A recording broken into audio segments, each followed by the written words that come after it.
네, 안녕하세요. 범바둑입니다. 자, 오늘은 바둑 썰전 세 번째 시간으로 이 벽에 대해서 한번 다뤄보겠습니다. 벽.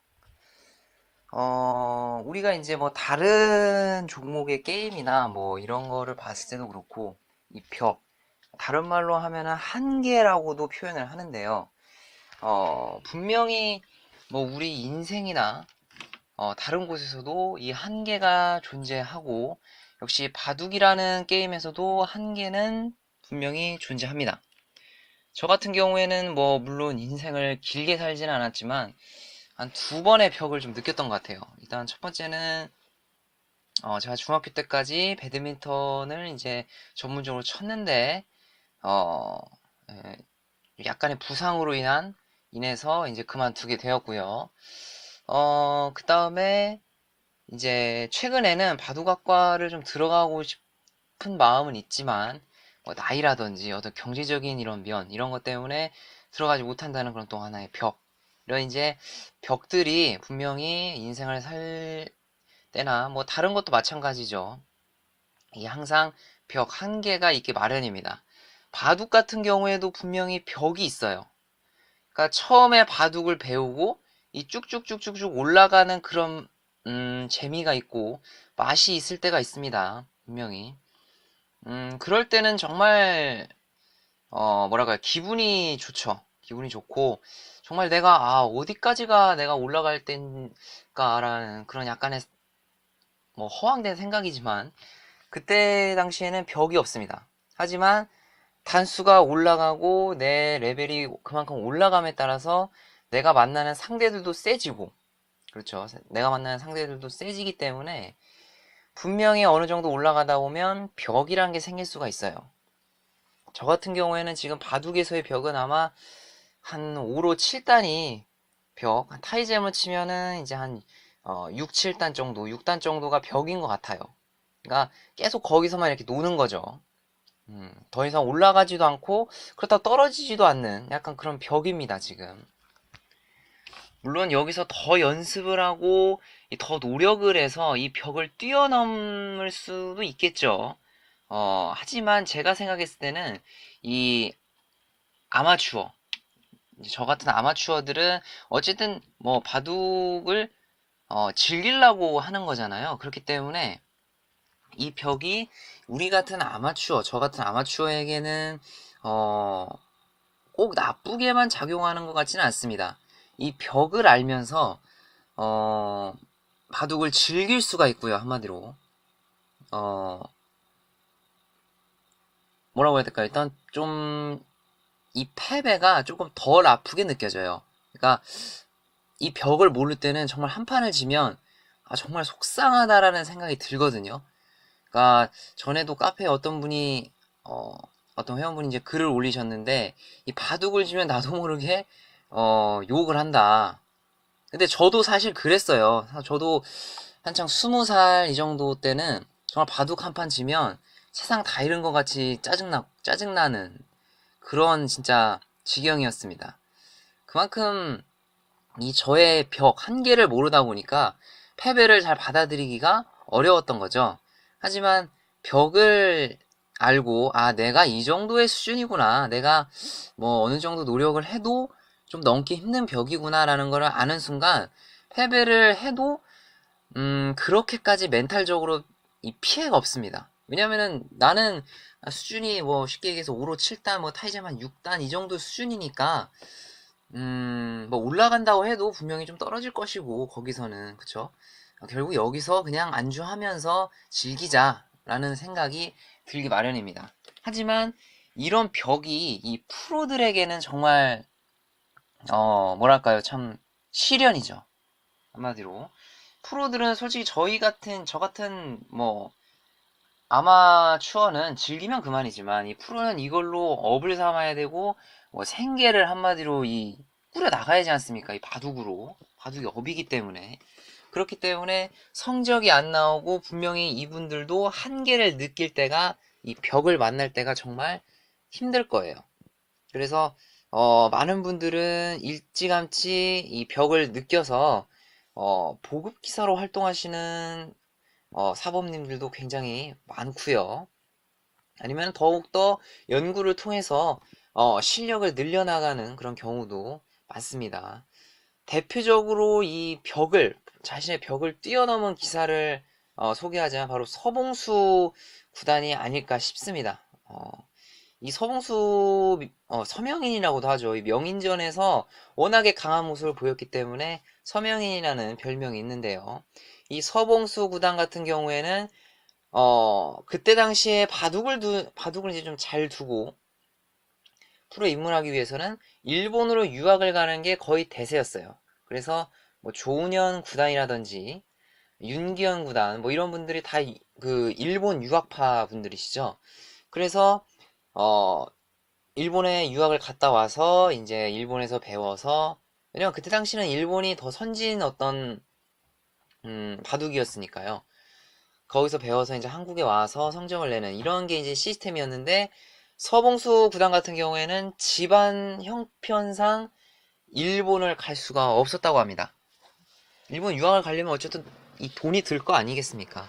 근데 집이 그렇게까지 잘 살지를 못했어요. 그 일본 그 유학을 갈 정도로. 그래서 이 서봉수 구단이 바둑을 어떻게 해서 늘렸느냐? 내기 바둑을 굉장히 많이 뒀다고 합니다. 내기 바둑.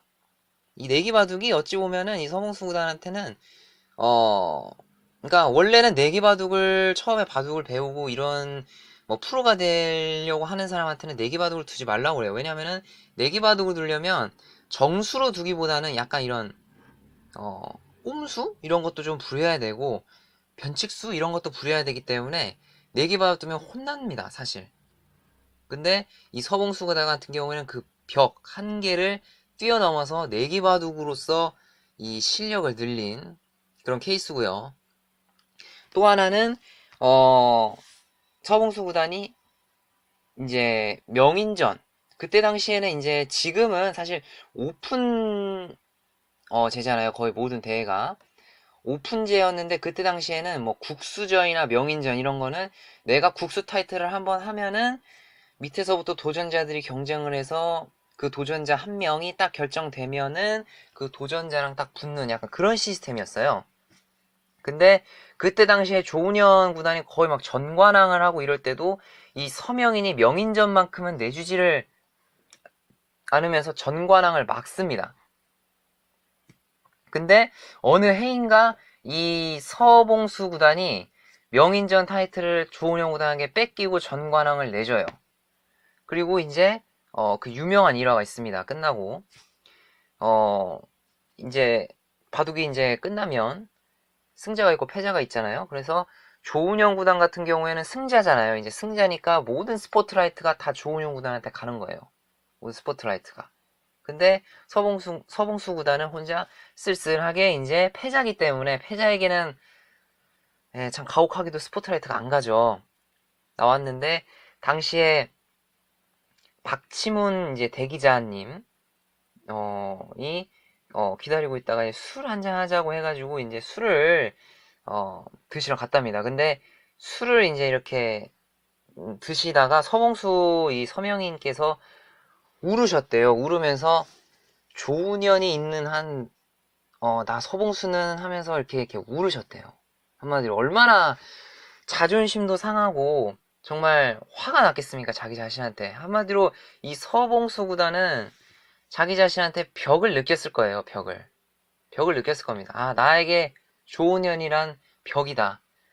나는 진짜 조은현을 넘을 수 없는, 나에게는 조은현을 넘을 수 없는 그런 상대다. 이런 생각이 아마 들었을 겁니다.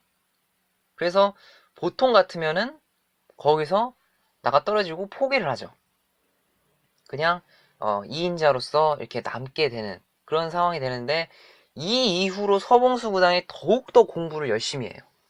더욱더. 그동안은 사실 서봉수 구단이 그렇게까지 공부를 열심히 하는 기사는 아니라고 알려져 있는데, 이 패배 이후에 굉장히 기보도 많이 놔보고 공부를 정말 열심히 했다고 합니다. 그래서 그 다음 해인가에 2개에서 3개의 타이틀을 뺏어오게 돼요.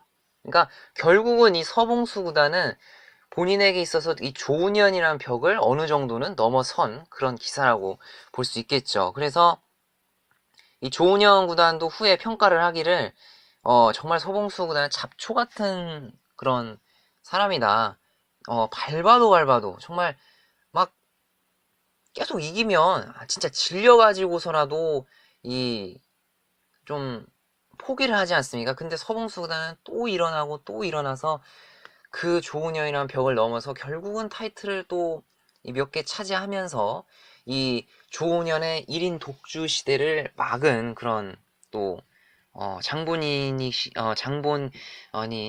하고요. 또 지금도 이 바둑 국가대표 연구실에 가서 까마득한 후배 기사들하고 같이 연구도 하고 한다고 합니다. 그래서 뭐 서봉수 구단 같은 경우에는 이 삼성화재배가 계속해서 그 시니어부가 따로 있어서 32강전에 시니어부로 이 서봉수 구단이 계속해서 좀 많이 올라가는 그런 모습이 나오고 2017년도 같은 경우에는 삼성화재배 1회전에서 또 승리를 거두면서 물론 32강전에서 떨어지긴 하셨지만 승자전까지 32강이 승자전까지 올라가는 그런 쾌거를 이루게 되죠. 정말 배워 마땅한 그런 정신 자세가 아닌가 싶습니다. 또 하나 이 바둑에서 자신의 벽을 넘은 기사는 이세돌 구단이 저는 아닐까 싶어요. 이 이세돌 구단이 알파고와 이 대국을 할 때 1국과 2국 그리고 3국을 모조리 내줍니다. 정말 원래 이 대국을 하기 전까지만 해도 이세돌 구단이 어쨌든 우위다라는 그 예측이 거의 대부분이 그랬죠. 이세돌 구단이 우위일 것이다. 하지만 이렇게 1국, 2국, 3국 패배가 완전 확정이 돼버렸어요. 그러다 보면은 사람이 멘탈적으로 인간이기 때문에 엄청나게 흔들릴 거란 말이에요. 근데 사국에서 정말 연구를 많이 해서 자신만의 스타일로 이 알파고를 잡죠. 바로 선실리 후타게 작전. 이 사국을 제가 지금도 기억이 나는데 생중계로 처음부터 끝까지 다 봤습니다. 처음부터 끝까지 다 봤는데 초반의 평가는 당시에 제가 이 방송사가 그때 거의 다 했어요. 이세돌 알파고를. 근데 이제 케이블에 TV 땡땡이라는 바둑 TV가 아니라 TV 땡땡이라는 프로를 봤는데 그때 당시에 김영삼 구단하고 김영삼 구단이 아마 해설을 했을 겁니다. 김영삼 구단이 해설을 했는데 초반에 어떤 모습 모양을 보고서 너무 소극적으로 둔다라고 평가를 했어요. 사실 그때 당시 김영삼 구단 같은 경우에는. 그리고 제가 봐도 뭔가 소극적이었어요. 그러니까 계속해서 지키는 모양? 약간 그런 느낌? 실리를 빨리빨리 차지하자는, 그러니까 튼튼하게 어떤 돌을 두면서 실리를 빨리빨리 차지하는 느낌. 하지만 알파고가 워낙에 세력을 잘 이용하는 그런 스타일이잖아요, 알파고는. 그러다 보니까 중반까지만 해도, 초중반까지만 해도 이세돌 구단이 밀리는 사실 형국이었습니다, 형세가. 근데 신의 한 수 78번째 수를 정확하게 이 알파고에게 가격을 하면서 알파고를 무너뜨렸죠. 알파고의 벽을 무너뜨리는 정말 멋진 그 78번째 수가 나오게 됩니다. 결국 이 이세돌 구단 같은 경우도 본인의 끝없는 연구로 멘탈이 흔들릴 법도 한데 그걸 잘 극복을 하셔서 결국 알파고라는 벽을 뛰어넘은 그런 기사가 되겠습니다. 사실 뭐 아까도 말씀드렸듯이 저희 같은 아마추어들은 벽을 물론 넘으려고 노력은 해야겠지만 사실 벽이 이렇게 있다고 해서 너무 좌절하시거나 그럴 필요는 없어요. 그냥 어쨌든 저희는 즐기기 위해서 취미 활동을 하기 위해서 이 바둑을 두지 않습니까? 그렇기 때문에 사실 벽을 어느 정도 아는 것도 제가 봤을 때는 좀 좋은 현상일 수 있습니다. 하지만 이 프로들에게는 또 다르잖아요. 그래서 오늘은 이 벽을 뛰어넘은 두 기사, 서봉수 구단과 이 이세돌 구단의 이 벽을 뛰어넘은 과정을 제가 말씀드렸고요. 저와 같은 이제 기우분들, 아마추어 분들은 너무 막 자기가 정말 이 한계에 부딪힌다고 해서 좌절하시거나 절대 그러시지 마시고 천천히 공부하시면서 거기서 즐기시는 게 가장 좋다는 말씀 당부드립니다. 너무 화내고 짜증내지 마세요. 어차피 즐기려고 두는 거니까. 네, 그래서 오늘은 이 바둑의 벽에 대해서 한번 알아보는 시간이 되었습니다. 오늘 영상은 이것으로 마치겠고요. 영상이 도움이 되고 재미가 있으셨다면 구독과 좋아요, 예, 바쁘시더라도 꼭 한 번씩만 눌러주시면 감사하겠습니다. 오늘 영상 이것으로 마치겠습니다. 감사합니다.